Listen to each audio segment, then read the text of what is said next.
Disclaimer, this is in no way an anti-uni video. My little sister is currently in her third year of university, studying to be a lawyer, and she's doing amazing. You're doing amazing, sweetie.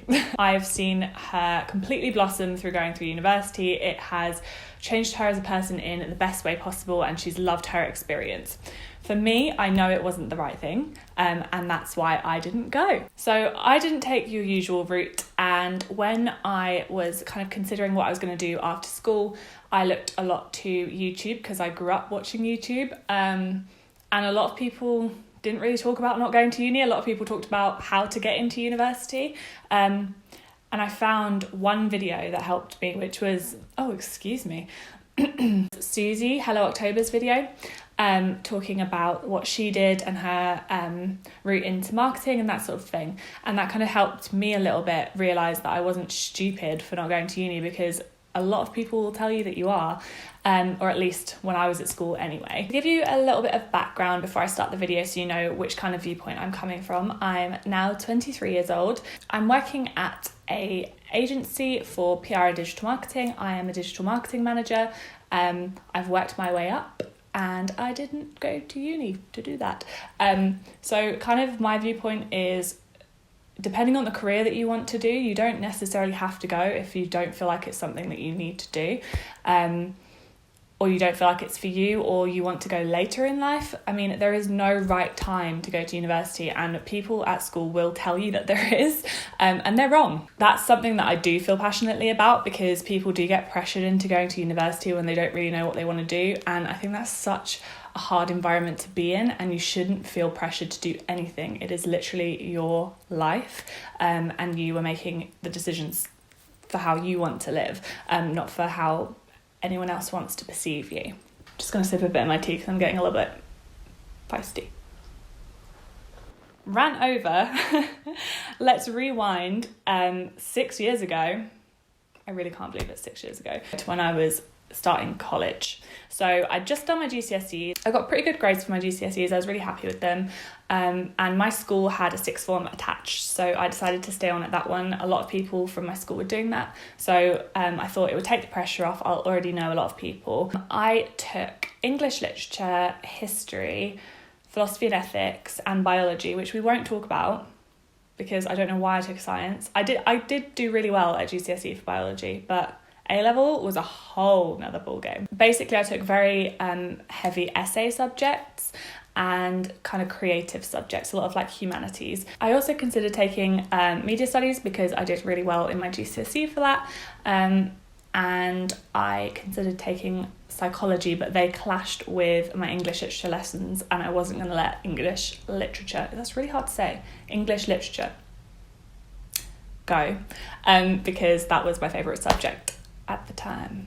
As soon as we got into A-levels, everyone started talking about uni, and no one had really talked about uni before this point. It was something I hadn't really thought about. I kind of was just getting through my GCSEs, trying to get into my A-levels, and then suddenly it was, what degree are you going to get?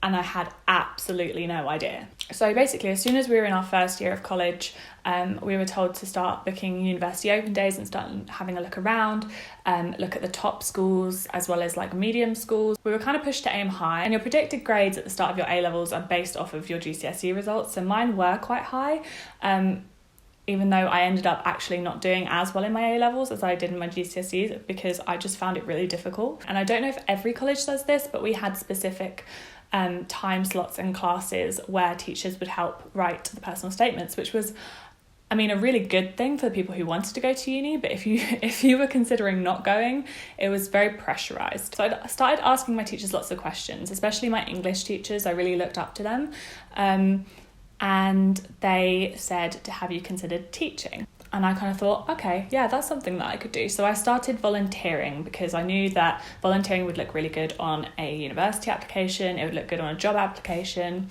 So I started volunteering for year 9 classes in the school that I went to with one of my English teachers. And I did that maybe like once or twice a week. And then I also went to my local junior school, like middle school, and volunteered there with a year 4 class, I think it was. They were really cute. Like, they used to draw me little pictures. I absolutely loved them. I loved it. I loved working with kids.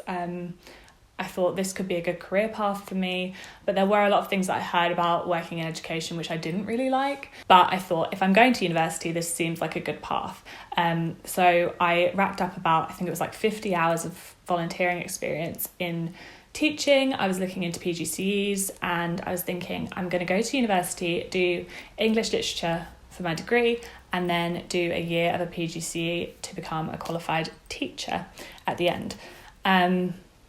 And that was like the plan. So basically, I drafted my personal statement. I went and looked around universities, just as everyone else was, and going back into school and sitting in the common room and chatting with everyone, they were all really excited about their choices and their degrees and just the university experience in general. And I just kept thinking to myself, the excitement will come.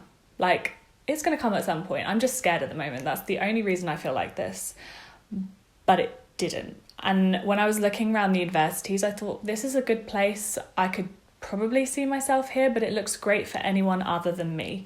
I just knew, like, in my gut, that I just didn't want it. And I felt like almost guilty because everyone else was like looking forward to it and I wasn't ready. But I went along with it because my school really sold university as the only choice. And talking to my different teachers, I kind of said, like, maybe I don't want to do teaching, maybe I want to go into marketing, because that's a career I always considered from a young age.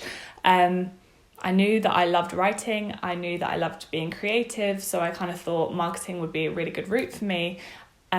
And basically all of my teachers told me that I would fail if I didn't go to university, and that I wouldn't get a good enough job in marketing, and that I would reach a glass ceiling, which, spoiler alert, hasn't happened.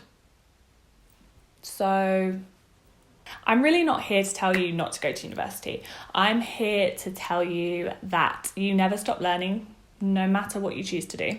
And university isn't the only place to learn. If you're looking to become a lawyer or a doctor or a teacher or a job that requires a lot of theoretical skill, university is a great place. It's exactly where you need to go to take those steps. You don't necessarily have to go straight after you finished your A-levels though. You could take a few years out, get some work experience, travel, whatever you feel like you want to do, and then go back and do it. There is literally not a right time to go. That's what I want to stress. If you're looking to do a creative job, you can go to uni, and there are some great institutions and great arts universities that you can go to and learn more about your skill and hone in your craft. Or you can take a path where you're just getting hands-on with the job. And I felt like I was one of those people that just really needed to get hands-on experience to realise what I wanted to do. And I'm so glad that I chose that route. It's not been the easiest route, but like, I can't imagine what it would have been like if I didn't do that. So when did I decide not to go? Obviously, being like 17, 18 years old and hearing from your teachers that they think you're going to fail if you don't go to uni is quite hard to hear and quite hard to ignore, because you're very impressionable at that age. It wasn't until one day in the kitchen, and I remember it really, really clearly. I'd just come home from school. I'd like put the kettle on to make a cup of tea. I was catching up with my parents. We did this like pretty much every day. And we were just chatting about something really random, like nothing to do with school. And then my dad just looked at me and just went, "You know, you don't have to go to uni." And I was like, really? And honestly, it was like the best sentence I'd ever heard, because up until that point, I thought my parents really wanted me to go. And I was very lucky in the fact that my parents didn't pressure me to go. I know some people do have that. And that's a really hard situation. I feel like if my parents really wanted me to go and my teachers were saying all those things, I probably would have gone. But I'm really glad that they kind of told me that day, and I just broke into tears and was like, "You've just made me so happy," which is so silly because it wasn't up to them, it was up to me. But I didn't feel like I could make that decision for myself at that point, because I just didn't have the confidence. And I said, "But we've taken all this time out to go and see universities and blah, blah, blah." And they were like, "This is the rest of your life. Even if you take a gap year and have a think about it, you can always go back. Like, stop rushing your life. You don't need to rush." So that was when I deferred my applications on UCAS for the following year. And I went into school and I started telling people I wasn't going. And I tell you, I got some really crazy looks. Like, I think I was one of the first people in my year to say I wasn't going. The people who started saying they weren't going, literally everyone was like, what are you doing? You're going to be so behind. You're not going to be able to get a job. It's so hard to get a job. Like, what do you think you're going to do? Work in retail for the rest of your life? And blah, blah, blah. By the way, retail is a hard job. So let's like not play that down, because I've worked in retail when I was younger. But that's the kind of stuff that people were saying. And I was just like, you do realise you're like being sold some kind of dream right now. Like, you don't come out of uni and then everyone's like, please come work for our company. That's not how it works. And I think they kind of all realised that later on down the line. But hey ho. So this was about a month out from exams. Exams were around June time, I remember, because they were around my birthday, which sucked. So I started thinking about what I wanted to do. I was working in retail at the time. I told my employer at the time that I wasn't going to go to uni, and they said, do you want to up your hours here? We can maybe put you on a path to becoming a supervisor, blah, blah, blah. Because I'd been there for maybe like 2 years by this point, but I decided that's not what I wanted to do. But I kind of had that as an option. And then I started looking into other things, and I wasn't the kind of person on the gap year that wanted to go travelling. It kind of wasn't where I was in my life at that point. I wasn't very confident. I was experiencing what I now know to be anxiety, but back then I had no idea that it was. I started looking into work experience options. So I kind of thought, do I want to volunteer at a school for a bit longer, because I was really enjoying that. Even if I had volunteered in a school for a couple of months, those skills are really transferable elsewhere in other jobs. So, things like that you can always look into. A lot of people at my school started deciding not to go to uni. When I say a lot, I don't mean like 75% of the year group, but a good group of people decided that they didn't want to go, or that they wanted to take a gap year. And the head of our sixth form kind of recognised that and asked some alumni students to come in to talk about apprenticeships and the route that they went down. And it's something I hadn't heard of before. These two guys came in, and one of them worked for like Southern Rail and the other one worked for like an IT company. And they talked about their apprenticeship, and we got to ask them questions and blah, blah, blah. So I saw these two guys who had done apprenticeships, really vocational jobs, and had done really well. And I was kind of like, oh, okay, I wonder if they do this kind of thing in like marketing, or I don't even know. I started looking into apprenticeships, and I found one that was based in Brighton, which isn't too far from where I am. And I applied for an interview. And basically the way that my one worked, and apprenticeships are really different, so you have to do your research into different providers. But the way that my one worked was, it was kind of like a college attached to another college. So it was like a college for A-level students that had this branch off to like another building in Brighton that did like diplomas for certain courses for people who already had A-levels, if that makes sense. I have a level 3 diploma in social media marketing for business, which I didn't know you could get one of those until I looked into it and researched. I knew that I really liked social media. I'd grown up watching YouTube. I'd tried to start my own blog a couple of times, things like that. And I knew that I was really interested in how other companies advertised and marketed themselves, and I really wanted to learn more about how all of that kind of industry worked. So I thought, let's see if this is something I want to do. I can maybe do this in my gap year and then kind of revisit what I want to do. So I applied for an interview.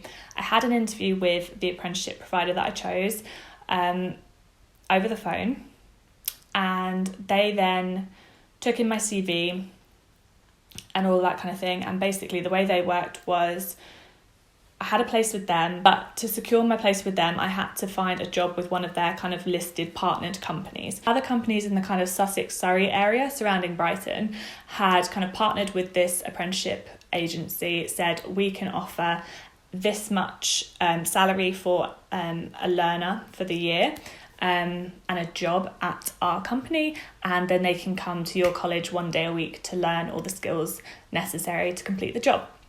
That's kind of how my one worked. Now, if you are considering not going to uni and you're thinking about going into an apprenticeship, I know they're a lot different now to what they were when I went, but I'm just going to say it's not an easy route into a job. It's just as hard as if you're going to go to uni. So you have to kind of think, I'm not going to uni, but I'm not just going to sit back and wait for things to come to me. You have to go out there and put yourself out there. So make sure that if you're applying for a job, you write a covering letter and you write one specific to each company that you apply for. So don't just write a blanket covering letter and send it out to all the companies. Even if you're not doing an apprenticeship, that's something you should really do.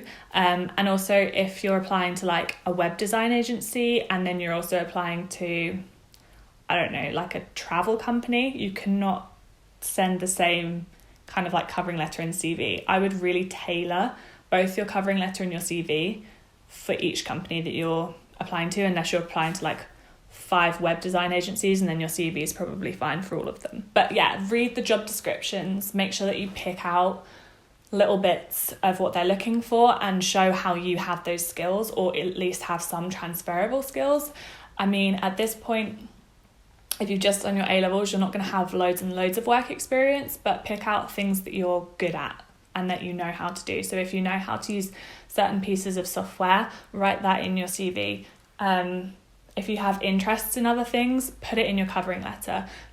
If you've worked on a project in your spare time, that's something to talk about, because those kind of things are going to show that you're enthusiastic and motivated, and it's going to make the company want to call you in for an interview. At the time, I got an interview for 2 different companies. One of them was a web design agency and the other was kind of a full service marketing agency. The first one that I went for an interview was the Brighton one. It was a really cool office in a really nice location. It was right by the sea, near in the lanes of Brighton, and it was really, really nice. And I love, I've always loved Brighton since I was a kid. Yeah, I was wow, I could work here. It was a very small team. It was about 5 people, mostly male. And I had an interview with 2 people from the company in this room kind of off to the side of the office, but the doors were just they were slidey wooden doors, so I knew that everyone back in the office could hear what I was saying. So I was oh my god. Well, I wore the same outfit for both of my interviews because I kind of thought I thought if I wore the same outfit I'd have a even chance of getting a job. But I wore it was a halter neck orange dress with a denim jacket and I think trainers. Honestly, dressed down, but kind of smart. You don't need to wear a suit to go for an interview at a marketing agency unless it's a really corporate one. My sister's been going for interviews at law agencies and she wears a full-on suit, albeit a pink suit because she's sassy as heck, but a suit nonetheless. Whereas you don't really need to do stuff like that at marketing agencies unless it really specifies that. So this first agency, they offered me kind of a low wage and not a lot of room for travel money. And obviously that would be the only wage that I was earning. So back when I was applying for apprenticeships, you'd only get about £100 a week. It's changed a lot now. You actually get a pretty good salary. In my job, I was actually looking into hiring an apprentice to work for me, and I think it's around a starting wage of 14 to 16,000 a year, whereas I was on about 6,000 a year. And I really don't mind being transparent about that because that was back 6 years ago. But yeah, for my year's apprenticeship, I earned around £6,000, which is not a yearly wage. That is so low. But I was learning and I didn't have any skills and I was literally just a sponge. I was just soaking up everything. But now you don't need to worry. If you're looking into an apprenticeship, you're not going to be earning £6,000 a year, or you shouldn't be. That was just when apprenticeships in marketing and things were starting out. And so you did get paid quite a low wage. I'm sure if I went to a bigger company, I would have got paid more, but I just chose to go for a smaller one where I could jump around the teams quite a lot. But yeah, this first company offered me quite a low wage, and then I went for my second interview. I felt a lot more comfortable with the people that I had the interview with at this place. I would have the opportunity to work in a lot of different departments. The first agency was quite small, so everyone sort of had their role, whereas the second agency was just a little bit bigger. So they had smaller teams in social media and content, SEO, web development, design. So I knew I would be able to jump around those teams and learn as much as I could from them.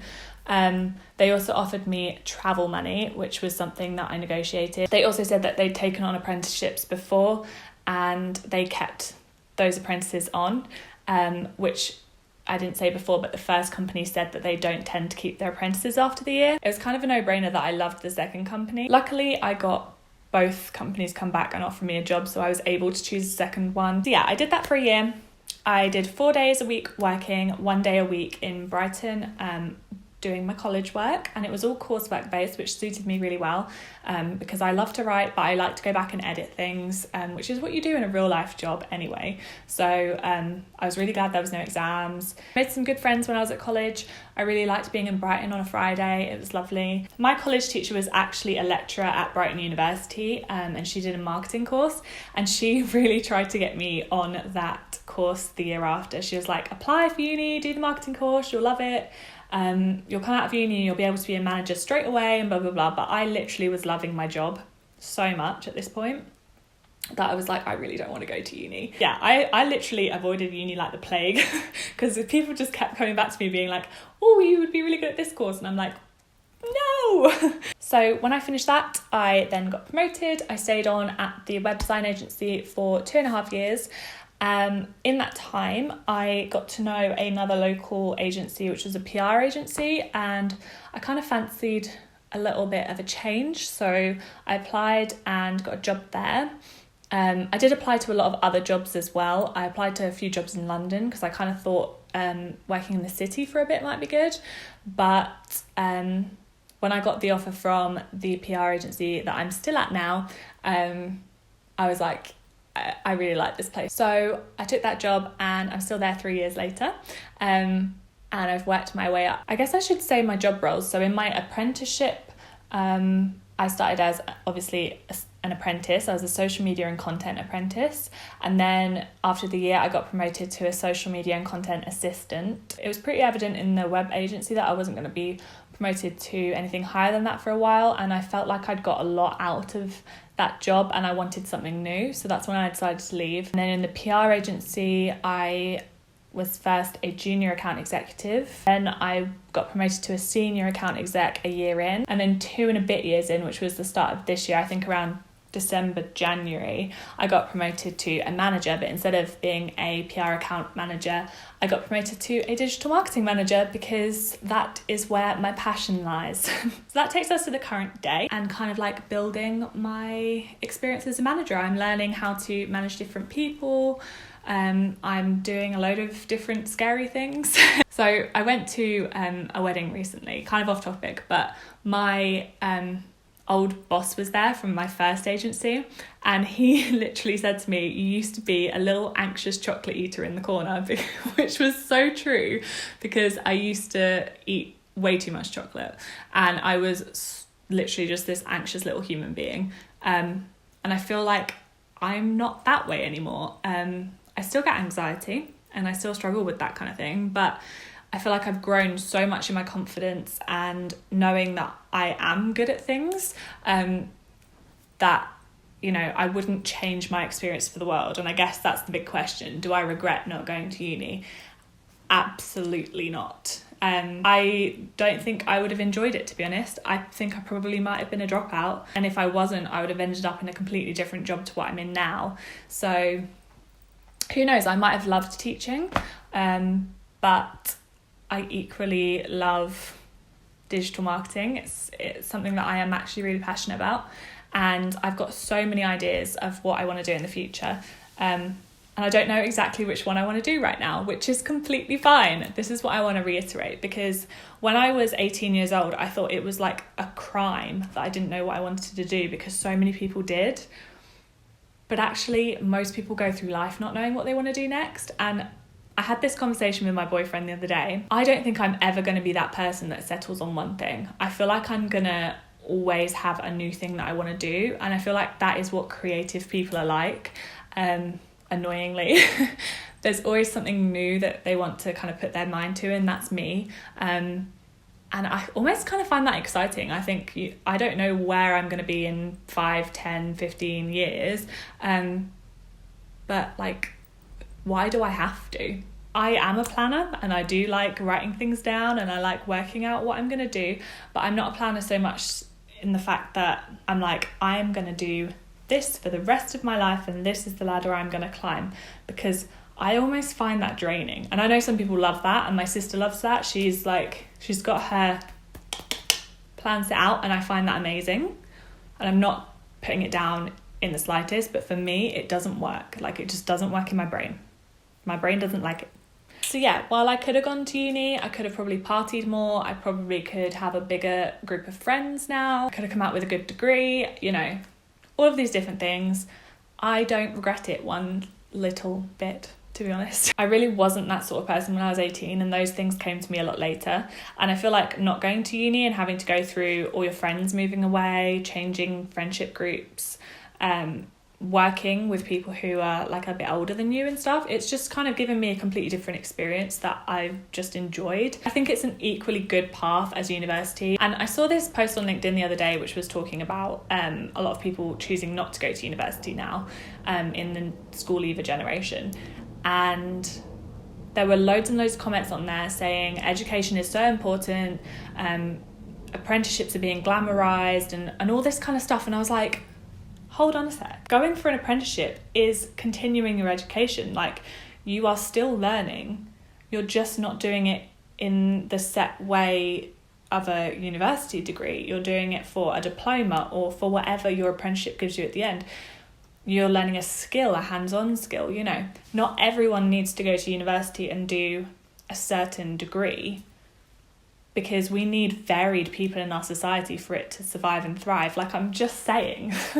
I feel like sometimes people get a bit of a tunnel vision when it comes to uni, and I think you just need to be a bit more open-minded, talk to the people around you, and if your parents are telling you to go, try and explain to them the reasons why you don't necessarily have to, or you'd like to take a year out just to kind of explore your options a little bit, and that doesn't mean the end of your life and that you're going to ruin everything, because literally no matter what you do, you can always change your mind. You can always pick a university degree back up. Like, I could go to uni next year if I wanted to. I'm not going to, but I could. So that is my very long-winded way of telling you what my experience was and why you don't have to have some definitive timeline to life. I think as long as you're making good choices for yourself and as long as you're feeling happy, you're doing the right thing. Ellen DeGeneres didn't get her show until she was 40. Lots of people don't reach their kind of peak until later in life. You don't need to reach your peak when you're 22 and coming out of uni. That's the start, that's not the end. So no one else gets to decide what you do as a job or a career. And even if you start a career and you're like, actually, this isn't for me, even if you've studied it for 3 years at uni and you've been in it for 2-3 years and you're like, no, I've made the wrong choice, that's okay. I think people get too worried that they need to know exactly what they want to do, and you really, really, really, really don't. You just don't. You're always going to learn, and you're always going to kind of find your way into something. So just go put yourself out there and see what happens. Okay, I think I've said enough. If you have any questions about anything I've said in the video, leave them down below. I'm definitely going to get back to everyone who comments. Thank you for watching if you got this far. Thanks for sticking around. You'll be able to see on my channel that I have a load of old videos from maybe 2-3 years ago. I used to do YouTube and then I kind of stopped because life got crazy, but I am back now. I've got loads and loads and loads of content ideas. In the meantime, I will leave the blog post that I wrote on this topic down below, as well as other social media links. If you do want to see more from me, the crazy plant lady, click the subscribe button. I can't even say subscribe. Click it and maybe I'll learn. And then you can see what I've got coming up in the future. And I'm going to awkwardly say goodbye. Thanks for watching. See you later. I ain't a preacher or a teacher. Just a little marketer.